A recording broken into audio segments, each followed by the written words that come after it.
They did not make a sound, তারা কোনো শ্বাস মানে সাউন্ড করেনি, শব্দ করেনি। অতএব তোমরা ক্লাসের মধ্যে শব্দ করবে না, ঠিক আছে?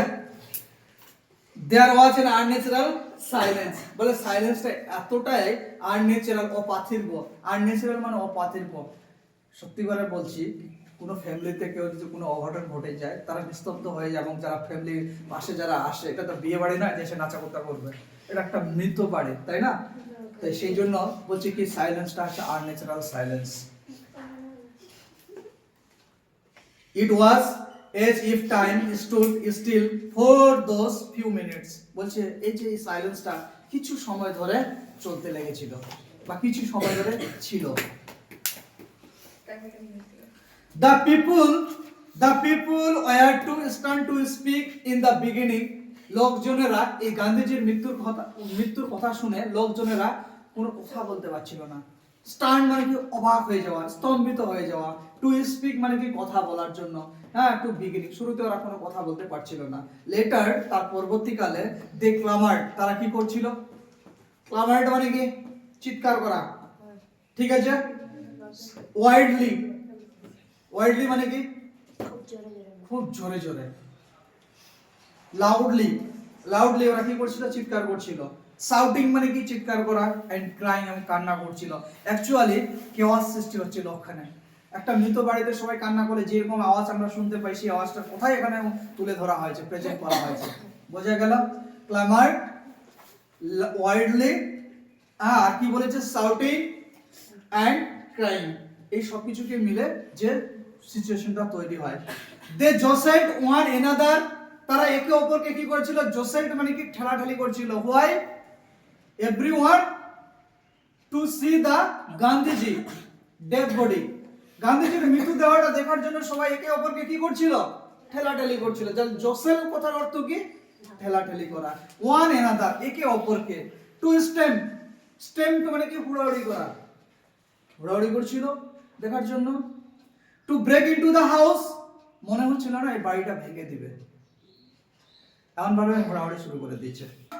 দে কাম মানে কি শান্ত, এ লিটিল, বাট কিছুক্ষণ তারা শান্ত হয়েছিল। কখন শান্ত হয়েছিল? when it was announced, যখন ঘোষণা করা হয়েছিল that যে they would be allowed, তোমাদের প্রত্যেককে আমরা এলাও করব, গান্ধীজিকে দেখার জন্য সুযোগ দেব, এটা যখন ঘোষণা করা হলো। To see the Gandhiji before the funeral, funeral মানে কি শেষকৃত্য, অর্থাৎ শেষ কৃতিত্ব মানে কি জানি? মুসলিমদের কবর, খ্রিস্টানদের কবর, হিন্দুদের কি দেহ পুরানো, তাই না? এটাকে বলা হচ্ছে ফিউনারাল, শেষ কৃতিত্ব। বলছে গান্ধীজির শেষ কৃতিত্ব সম্পূর্ণ হওয়ার আগে তোমরা প্রত্যেককেই আমরা দেখার সুযোগ করে দেব। অতএব তোমরা কি করবে না? তোমরা হুড়োহুড়ি করবে না, তোমরা ঠেলাঠেলি করবে না, তোমরা চিৎকার করবে না, তোমাদের প্রত্যেককে আমরা সুযোগ করে দেব।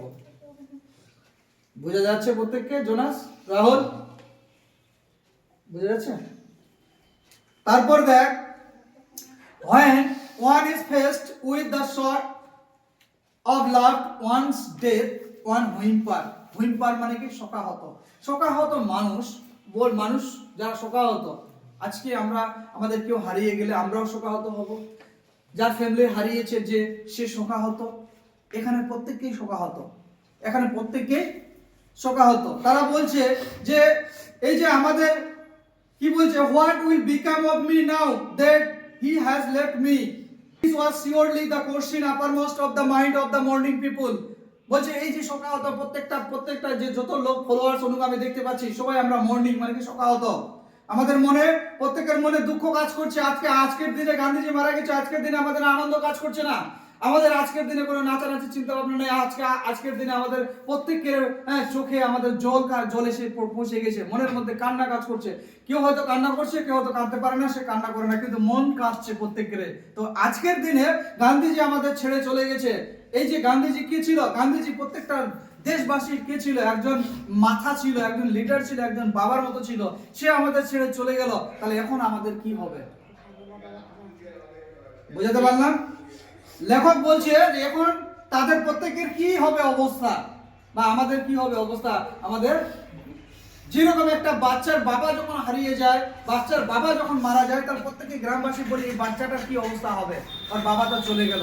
ঠিক গান্ধীজি চলে যাওয়াতে ওরা এইরকমটা ভেবেছে।